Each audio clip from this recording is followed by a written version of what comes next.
kapag ng tax ang tax kasi lahat ng Pinoy, lahat ng Pilipino ang magkakakontribute ng mataas ang pangkin sa ng pera sa bansa. Kasi ngayong panahon, ang ating ngayon ay napakababa ng tawag yan ng pondo natin, kaya kailangan tayong magkaroon ng tax effect. Una, yun nga, may hirapan yung mga estudyante lalo na kami. And then, pangalawa, ginagawang paraan lang ng pamahalaan ang tax para madagdagan pa yung paghirap sa bayan. Kaya hindi ako paboto. Hindi po. Kasi po madali pong maubos ang load.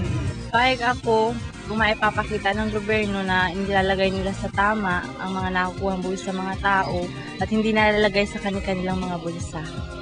Hindi. Kasi isa pa yun sa mga papasanin ng mga mamamayan sa Pilipinas na is naghihirap na nga, tapos lalagyan pa lang pakasintin. Hindi ako kaya. Ayoko. Kasi, yun mo, naghihirap na ang buong bayan. Tamak mo yan, ang dami-dami ng tax sa lahat. Basta tax, pati taxi nahihirapan, alam mo ba yun? Kayo! Ano ang sarili nyo?